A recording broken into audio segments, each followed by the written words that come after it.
Hello all, welcome to super notes. അപ്പോൾ നമ്മൾ ഇപ്പോൾ വന്നിരിക്കുന്നതെന്ന് പറഞ്ഞാൽ പോലീസുമായിട്ട് ബന്ധപ്പെട്ട കുറച്ച് കാര്യങ്ങൾ, പോലീസ് ലിസ്റ്റുമായിട്ട് ബന്ധപ്പെട്ട കുറച്ച് കാര്യങ്ങളാണ്.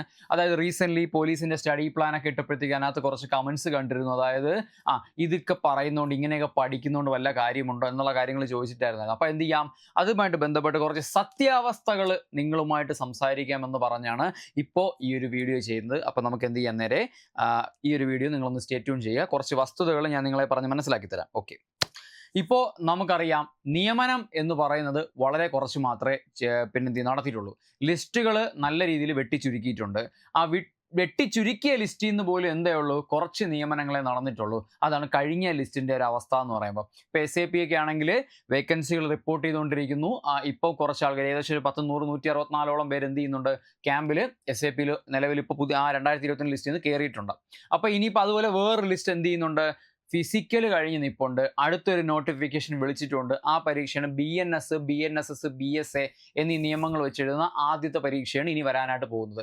IPC CRPC എവിഡൻസ് ആക്ട് വെച്ചെഴുതിയ അവസാനത്തെ പരീക്ഷയുടെ ഫിസിക്കലാണ് എന്ത് ചെയ്തിട്ടുള്ളത്, ഇപ്പോൾ കഴിഞ്ഞിട്ടുള്ളത്. ഇത് വസ്തുതാപരമായിട്ടുള്ളൊരു കാര്യമാണ്. നമ്മൾ നോക്കുമ്പോൾ അറിയാം, ഇപ്രാവശ്യം 2023 നോട്ടിഫിക്കേഷൻ 2024 പരീക്ഷ കഴിഞ്ഞപ്പോൾ ഫിസിക്കൽ പിന്നീട് കഴിഞ്ഞ് നിൽക്കുന്ന ലിസ്റ്റിനെ സംബന്ധിച്ച് ഒരു കാര്യം പറയാം. ചരിത്രത്തിൽ ഏറ്റവും കൂടുതൽ കട്ട് ഓഫ് വന്ന പരീക്ഷയാണ് ഇപ്പോൾ കഴിഞ്ഞത്. അതായത് ഏകദേശം 52 മാർക്കായിരുന്നു ടോപ്പ് കട്ട് ഓഫ്. KP2 തൃശ്ശൂരിലായിരുന്നു ആ കട്ട് ഓഫ് വന്നത്. ഏറ്റവും കുറവ് cut off as usual Idukki തന്നെയാണ്. KP5 ഏറ്റവും കൂടുതൽ കട്ട് ഓഫ് വന്നത്. നിങ്ങൾ ആലോചിച്ച് നോക്കുക. അപ്പോൾ ഇത്രമാത്രം കട്ട് ഓഫ് കുറഞ്ഞും ഇന്ന ഒരു ഭാഗത്ത് ഏറ്റവും കൂടിയൊരു കട്ട് ഓഫും വന്നു നിൽക്കുന്നൊരു സാഹചര്യത്തിൽ എനിക്ക് നിങ്ങളോട് പറയാനൊരു കാര്യമുള്ളൂ, അടുത്ത തവണ ഒരു ലിസ്റ്റ് വരുമ്പോഴും അല്ലെങ്കിൽ ഇപ്പോഴത്തെ ലിസ്റ്റിൻ്റെ ഒരു അവസ്ഥയെപ്പറ്റി പറയുന്നത് മുഴുവൻ നമുക്ക് റിവീൽ ചെയ്യാൻ പറ്റില്ല. പക്ഷേ എങ്കിൽ പോലും ഒരു സൂചന ഞാൻ തരാം. ഇപ്പോൾ ഏകദേശം 744 പേരുമായിട്ടാണ് എന്ത് ചെയ്തത്, SAPയുടെ മെയിൻ ലിസ്റ്റ് വന്നിട്ടുള്ളത്. ഷോർട്ട് ലിസ്റ്റ് ഫിസിക്കൽ കഴിയുന്നതിന് മുമ്പ് വന്ന ലിസ്റ്റ് എന്ന് പറയുമ്പോൾ. പക്ഷെ അതിപ്പോൾ എന്ത് ചെയ്യുന്നുണ്ട്, അതിപ്പോൾ ഏകദേശം ഒരു 450+ എന്നുള്ള നിലയിലേക്ക് മെയിൻ ലിസ്റ്റ് അല്ല, മെയിൻ പ്ലസ് സപ്ലി. ആലോചിച്ച് നോക്കാം, മെയിൻ പ്ലസ് സപ്ലിയാണ് ഈ ഒരു കണക്ക് 450+. ഞാൻ എൻ്റെ ആക്യുറേറ്റ് ആയിട്ടുള്ളൊരു ഇമേജ് ഒരു ഫിഗർ പറയില്ല, അത് പറയുന്നതിന് ബുദ്ധിമുട്ടുണ്ട്. പക്ഷേ 450+ ആണെന്നുള്ള എന്ത് ചെയ്യുക, എൻ്റെ സുഹൃത്തുക്കൾ മനസ്സിലാക്കി വെച്ചിരിക്കുക. അപ്പോൾ മെയിൻ സപ്ലി വരുമ്പോൾ ഇത്രേ വരുള്ളൂ. എക്സ്ക്യൂസ് മീ, നിങ്ങളൊന്ന് ആലോചിച്ച് നോക്കുക. ഏകദേശം ഒരു കഴിഞ്ഞ ഒരു ലിസ്റ്റ് എടുത്ത് കഴിഞ്ഞാൽ 1000 അല്ലെങ്കിൽ 1500, 1600, 1700 ഒക്കെ ഉണ്ടായിരുന്ന ഒരു റാങ്ക് ലിസ്റ്റിൽ നിന്ന് നിങ്ങൾ നോക്കൂ എന്തുമാത്രം ചെറുതായി വെട്ടിച്ചുരുക്കിയാണ് ഈ റാങ്ക് ലിസ്റ്റ് വന്നിരിക്കുന്നത്. ഇനി ഇത് CPOയുടെ കണക്ക്. ഇനി SIയിലോട്ട് പോകുമ്പം ഇപ്പോഴത്തെ 2023 നോട്ടിഫിക്കേഷൻ 24 പരീക്ഷ കഴിഞ്ഞ് സബ് ഇൻസ്പെക്ടർ പരീക്ഷയിൽ 158 പേരാണ് ഫിസിക്കൽ പാസ്സായി ഇൻ്റർവ്യൂ കാത്തു നിൽക്കുന്ന മെയിൻ ലിസ്റ്റിലുള്ള ആൾക്കാർ. ഈ നമ്പർ നിങ്ങളൊന്ന് ആലോചിച്ച് നോക്കിയേ. ആ 2019 നോട്ടിഫിക്കേഷനിൽ SIക്ക് 158 റാങ്കുകാരൻ ഇന്ന് സർവീസ് ഇരിക്കുകയാണ്. ആ റാങ്കുകാരൻ, ഈ 158 റാങ്കുകാരൻ ഇന്ന് തൊപ്പിയും വെച്ച് സർവീസ് ഇരിക്കുകയാണ്. മനസ്സിലായില്ലേ? അപ്പോൾ അതാണ് നമ്മൾ മനസ്സിലാക്കേണ്ടത്. ഇതിൻ്റെ ലെവല് മാറുന്നുണ്ട്. PSC നല്ല രീതിയിൽ വെട്ടിച്ചുരുക്കുന്നുണ്ട്. നിങ്ങളത് മനസ്സിലാക്കുക. അപ്പോൾ ഇവിടെ ഞാൻ എൻ്റെ ഒരു വീഡിയോയിലും അല്ലെങ്കിൽ നമ്മൾ സ്റ്റഡി പ്ലാൻ ഇടുന്ന ഒരു വീഡിയോയിലും നമ്മൾ എന്ത് ചെയ്തിട്ട് പറഞ്ഞിട്ടില്ല, എല്ലാവരെയും എടുക്കുമെന്ന് നമ്മൾ പറഞ്ഞിട്ടില്ല.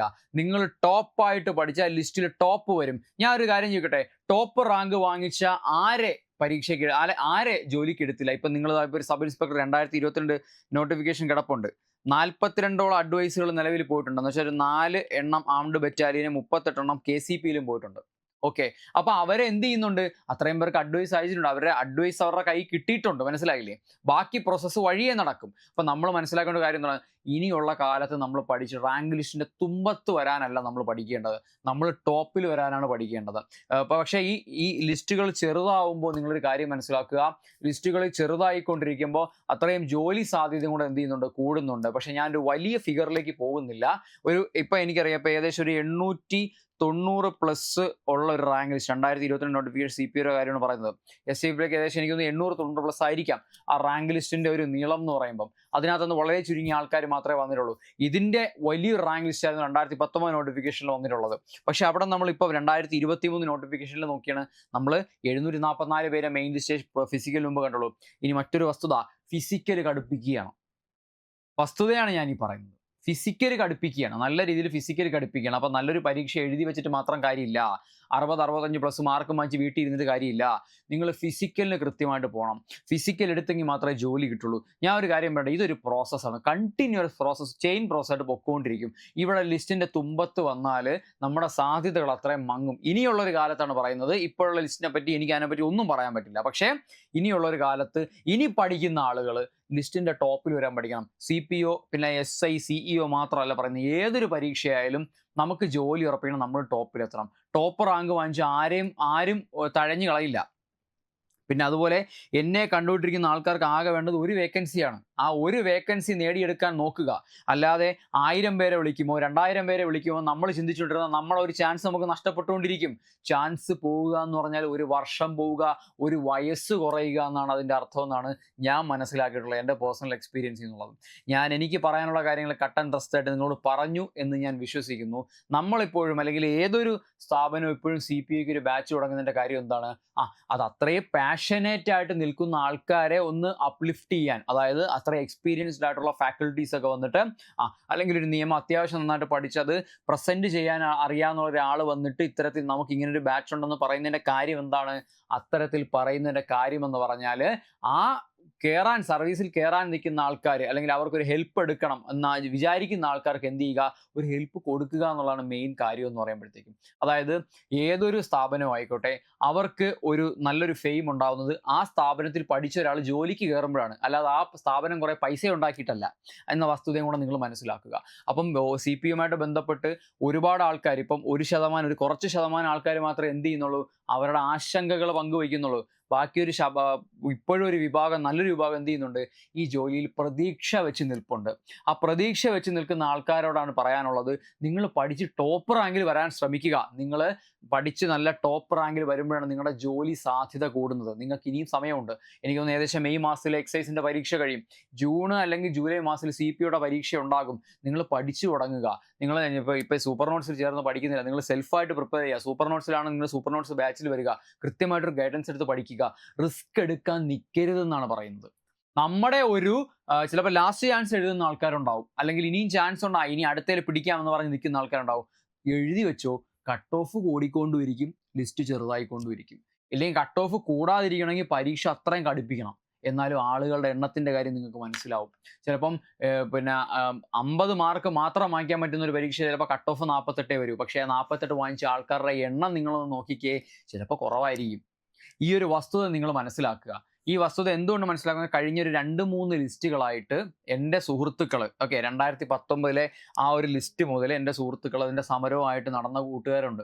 2022 സർവീസിൽ 2022 നോട്ടിഫിക്കേഷൻ ട്രെയിനിങ്ങിൽ നിൽക്കുന്ന ആൾക്കാരുണ്ട്, പുറത്ത് നിൽക്കുന്ന ആൾക്കാരുണ്ട്, അവർ പിന്നെ ആശങ്ക പങ്കുവയ്ക്കുന്ന ആൾക്കാരുണ്ട്. ഈ ലിസ്റ്റിൽ ഇപ്പം ഞാൻ ഉൾപ്പെട്ടിരിക്കുന്ന ലിസ്റ്റിലുള്ള സുഹൃത്തുക്കളുണ്ട്.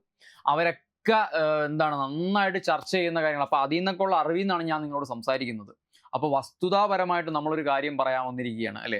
അല്ലാതെ ഈ പറയുന്ന പോലെ നിങ്ങൾ അത് ചെയ്യണം, ഇത് ചെയ്യണം, ഇങ്ങനെ ചെയ്താൽ നിങ്ങൾ അങ്ങനെ ആവുന്നൊന്നും പറയുന്നില്ല. അല്ലെങ്കിൽ നാളെ ഒരു സമയത്ത് ഈ ഒരു CPO പരീക്ഷയുടെ ഒരു അനാലിസിസ് വീഡിയോ ആയിട്ട് വരുമ്പോൾ നിങ്ങൾ വന്നിട്ട് ഒരു 42.33 ഉണ്ട്, എനിക്ക് പ്രതീക്ഷിക്കാമോ എന്ന് ചോദിച്ചു കഴിഞ്ഞാൽ ഞാനാണ് അനലൈസ് ചെയ്യുന്നത്, ഞാൻ പറയും പ്രതീക്ഷിക്കേണ്ടെന്ന് തന്നെ പറയും. അല്ലെങ്കിൽ ആ പരീക്ഷയുടെ ടഫ്നെസ് നോക്കിയിട്ട് ഞാൻ പറയും. അല്ലാതെ ഒരിക്കലും ഈ ഒരു മാർക്ക് കൊണ്ട് ഇനി പോലീസ് ഉദ്യോഗസ്ഥനാകാന്നുള്ള ചിന്താഗതി വേണ്ടെന്ന് വയ്ക്കുന്നതായിരിക്കും നല്ലത്. നമ്മൾ ടോപ്പിൽ വരാൻ വേണ്ടി പഠിക്കുക, കട്ട് ഓഫ് ക്ലിയർ ചെയ്യുക എന്നുള്ള അല്ല കാര്യം എന്ന് പറഞ്ഞാൽ, ടോപ്പിൽ വരാൻ വേണ്ടി പഠിക്കുക, എത്ര പെട്ടെന്ന് ജോലി വാങ്ങിക്കുക, എല്ലാം മാറ്റി വെച്ച് പഠിക്കുക, അത്രയേ ഉള്ളൂ. അപ്പം ചില ആൾക്കാർ ചിലപ്പോൾ പ്രയത്നിച്ചിട്ടുണ്ടാവും, കിട്ടിക്കാണില്ല, അതിൽ ഒരു ലക്ക് ഫാക്ടർ ആയിരിക്കും. ഇതിനകത്ത് ലക്ക് ഫാക്ടർ എന്ന് പറയുന്ന കാര്യമുണ്ട്. നമ്മുടെ നമ്മുടെ പ്രയത്നം മാത്രമല്ല ചില സമയത്ത് നമ്മളെ പിടിച്ചു നിർത്തുന്ന ഒരു ഘടകം. ചിലപ്പോൾ ഭാഗ്യവും കൂടെ വരും. അല്ലെങ്കിൽ 100 മാർക്ക് 90 മാർക്ക് വാങ്ങിച്ച് ഫിസിക്കൽ പോയാലുള്ള അവസ്ഥ ആലോചിച്ച് നോക്കുക. ഈ ജോലി നല്ലപോലെ ആഗ്രഹിച്ചിട്ടാണ് അങ്ങനെ പോകുന്നതെങ്കിൽ അവരുടെ അവസ്ഥയും കൂടെ നിങ്ങളൊന്ന് ആലോചിച്ച് നോക്കുക, അല്ലേ? നമ്മൾ എല്ലാവരും പലവിധമായ അവസ്ഥകളിലൂടെ കടന്നു പോകുന്ന ആൾക്കാരാണെന്ന് കൃത്യമായിട്ട് മനസ്സിലാക്കുക. ഈ ഒരു സത്യാവസ്ഥ ഉൾക്കൊണ്ട് വേണം നിങ്ങൾ പഠിക്കാൻ. അത് ആയിട്ട് പറയാനാണ് വന്നത്. ഓക്കെ ആണല്ലോ? ഇനി ഞാൻ പറയാൻ പോകുന്ന കാര്യം എന്ന് പറഞ്ഞു കഴിഞ്ഞാൽ നിങ്ങൾ തീരുമാനം എടുക്കേണ്ട ഒരു കാര്യമാണ്. അതായത് നിങ്ങൾ എങ്ങനെ പഠിക്കണം, എത്രമാത്രം പഠിക്കണം, അല്ലെങ്കിൽ നിയമങ്ങൾ മാറി വന്നിട്ടുണ്ട്, റിസ്ക് എടുക്കാൻ നിങ്ങൾ നിൽക്കണോ? BNS, BNSS, BSA ഇതിൻ്റെയൊക്കെ പ്രകാരം ചിലപ്പോൾ നിങ്ങൾക്ക് മാർക്കറ്റിൽ പുസ്തകങ്ങൾ അവൈലബിൾ ആണ്. പക്ഷേ ഞാൻ നിങ്ങളോട് ചോദിക്കുന്ന കാര്യം, നിങ്ങൾ റിസ്ക് എടുക്കണോ? ഇപ്രാവശ്യം നിങ്ങൾ ലാസ്റ്റ് ചാൻസ് എഴുതാൻ പോകുന്ന ആൾക്കാർ നിങ്ങൾ റിസ്ക് എടുക്കാൻ നിൽക്കുകയാണോ, അല്ലെങ്കിൽ ഇനിയും ചാൻസുകളുണ്ട് കുഴപ്പമില്ല പക്ഷേ നിങ്ങൾ റിസ്ക് എടുക്കണോ? റിസ്ക് എടുക്കാതെ കാര്യങ്ങൾ ചെയ്യാനുള്ളൊരു വകുപ്പ് സൃഷ്ടിക്കുക എന്നുള്ളതാണ് എനിക്ക് നിങ്ങളോട് പറയാനുള്ള, സിമ്പിളായിട്ട് പറയാം. അതായത് നമ്മളിപ്പോൾ ഈ പറഞ്ഞ പോലെ നിങ്ങൾ നെഗറ്റിവിറ്റി ഉപേക്ഷിക്കും. ഞാൻ ഇപ്പോഴും നിങ്ങളോട് പറയാം, നെഗറ്റിവിറ്റി എന്ത് വന്നാലും എനിക്കും അതൊരു കുഴപ്പമില്ല. പോലീസ് ആവാൻ നിൽക്കുന്ന ആൾക്കാരെ നിങ്ങളെ അത് ബാധിക്കാൻ പാടില്ല. കാരണം എന്ന് വെച്ചാൽ എന്താണ്, ഈ ഒരു ജോലി ഇറങ്ങി സമൂഹത്തിന്റെ മുന്നിൽ നിന്ന് ചെയ്യേണ്ട ആൾക്കാരാണ്. പലരും നിങ്ങളെ കല്ലെറിയും, പലരും നിങ്ങളെ ചീത്ത വിളിക്കും. അത് കേട്ടിട്ട് മനസ്സുമെടുത്തിട്ട് ഇട്ടിട്ട് പോകാനല്ല നിങ്ങൾ പോലീസ് ഉദ്യോഗസ്ഥരാവേണ്ടത്. ആ ഒരു കാര്യം ഓർമ്മിപ്പിച്ചുകൊണ്ട് പറയുകയാണ്. പലരും പലതും പറയും, നിങ്ങൾ അതൊന്നും കേൾക്കേണ്ട ആവശ്യമില്ല. നിങ്ങളുടെ ലക്ഷ്യം അടുത്ത ലിസ്റ്റിൽ ടോപ്പ് റാങ്ക്, WCP എഴുതുന്ന ആൾക്കാർ ചെറിയ ലിസ്റ്റ് ആയിരിക്കും, ഇപ്പോഴേ പറഞ്ഞേക്കാം. ഫിസിക്കൽ കഴിയുന്നുണ്ട്, നല്ല ശതമാനം ആൾക്കാരെ ഫെയിൽ ചെയ്യുന്നുണ്ട്. പക്ഷെ അതൊന്നും നിങ്ങളുടെ വിഷയമല്ല. നിങ്ങളുടെ വിഷയം എന്ന് പറഞ്ഞാൽ പഠിക്കുക, ഉയർന്നൊരു റാങ്ക് വാങ്ങിക്കുക, അല്ലെങ്കിൽ നല്ലപോലെ ഫിസിക്കൽ എടുത്ത് ഉയർന്നൊരു റാങ്ക് വാങ്ങിക്കുക. ഇത് മാത്രമായിരിക്കണം നിങ്ങളുടെ ഒരു തോട്ട് പ്രോസസ്സ്, അല്ലാതെ മറ്റൊന്നും നിങ്ങളുടെ മുമ്പിൽ വരാൻ പാടില്ല. പറഞ്ഞു വന്ന കാര്യം ഇത്രയേ ഉള്ളൂ. നമ്മളിപ്പോൾ ഒരു സ്പെഷ്യൽ ടോപ്പിക് ബാച്ച് ആരംഭിച്ചിട്ടുണ്ട്. നമുക്കിപ്പം അഫോർഡ് ചെയ്യാൻ, ഇപ്പം നമ്മൾ ഈ കോഡ് യൂണിഫോം അഫോർഡ് ചെയ്യാൻ പറ്റാത്തവർക്ക് വേണ്ടി ഒരു സ്പെഷ്യൽ ടോപ്പിക്കിൻ്റെ ബാച്ച് സ്റ്റാർട്ട് ചെയ്തിട്ടുണ്ട്. നമ്പർ നിങ്ങൾക്ക് താഴെ കാണാൻ സാധിക്കുന്നുണ്ട്. ഈ നമ്പറിലേക്ക് ബന്ധപ്പെടുക, കോഴ്സിൽ എത്രയും പെട്ടെന്ന് ജോയിൻ ചെയ്ത് ആ ഒരു ക്ലാസ്സുകൾ എന്ത് ചെയ്യുക, കൃത്യമായിട്ടൊന്ന് പഠിച്ചു പോവുക. അങ്ങനെ പഠിച്ചു പോയാൽ നിങ്ങൾക്കുണ്ടാകുന്ന ഏറ്റവും വലിയ ഗുണമെന്ന് പറഞ്ഞാൽ അടുത്ത സർവീസിൽ നിങ്ങൾക്ക് കയറാമെന്നുള്ളതാണ്. ആ ഒരു ഉറപ്പ് നിങ്ങളെല്ലാവരും എത്രയൊക്കെ ഇതിനെ തള്ളിപ്പറഞ്ഞാലും വീണ്ടും വീണ്ടും വരുന്ന ഈ ജോലിയോടുള്ള ആഗ്രഹം കൊണ്ടല്ലേ, ജീവിക്കണമെന്നുള്ള ആഗ്രഹം കൊണ്ടല്ലേ, അത് മുറുകെ പിടിച്ച് തന്നെ ധൈര്യമായിട്ട് പഠിച്ചോളൂ. സൂപ്പർ നോട്ട്സ് ഞങ്ങളുണ്ട് കൂടെ. മറ്റൊരു നെഗറ്റിവിറ്റീസ് നിങ്ങൾ നോക്കേണ്ട ആവശ്യമില്ല. മാക്സിമം പറയാനുള്ള വസ്തുതകൾ ഞാൻ ഈ വീഡിയോയിൽ പറഞ്ഞിട്ടുണ്ട്. ആ ഒരു യൂട്യൂബ് കമൻ്റാണ് എന്നെ, അല്ലെങ്കിൽ കുറച്ച് യൂട്യൂബ് കമൻറ്റുകളാണ് എന്നെ ഇവിടെ എത്തിച്ചതെന്ന് മനസ്സിലാക്കുക. യൂട്യൂബ് കമൻറ്റ് ഇട്ട ആൾക്കാരും എന്നെ കണ്ടുകൊണ്ടിരിക്കുന്ന ആൾക്കാരും നിങ്ങളെല്ലാവരും എന്ത് ചെയ്യുക, ഞാൻ പറഞ്ഞ കാര്യങ്ങൾ ആ സെൻസിൽ ഉൾക്കൊള്ളും എന്ന വിശ്വാസത്തോടുകൂടി എന്ത് ചെയ്യാം, നമുക്ക് ഈ സെഷൻ വൈൻഡപ്പ് ചെയ്യാം. കൃത്യമായ രീതിയിൽ നന്നായിട്ട് പഠിച്ച് നല്ലൊരു പഠനകാലം നിങ്ങൾക്ക് നേരുകയാണ്. നന്നായിട്ട് പഠിച്ച് നിങ്ങളുടെ സ്വപ്ന ജോലി നിങ്ങൾക്ക് എല്ലാവർക്കും നേടാൻ സാധിക്കട്ടെ എന്ന് ആശംസിച്ചുകൊണ്ട് നിർത്തുന്നു. നന്ദി.